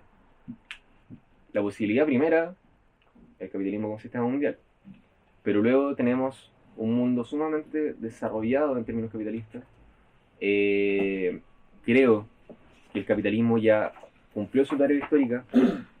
Creo que ya está bueno de explotación, de guerra, que es evidente, que también un llamado de urgencia al internacionalismo, de pobreza, que si vemos la pobreza multidimensional nos damos cuenta de que es mucho más grande y la pobreza comúnmente medida con el PIB oculta demasiado.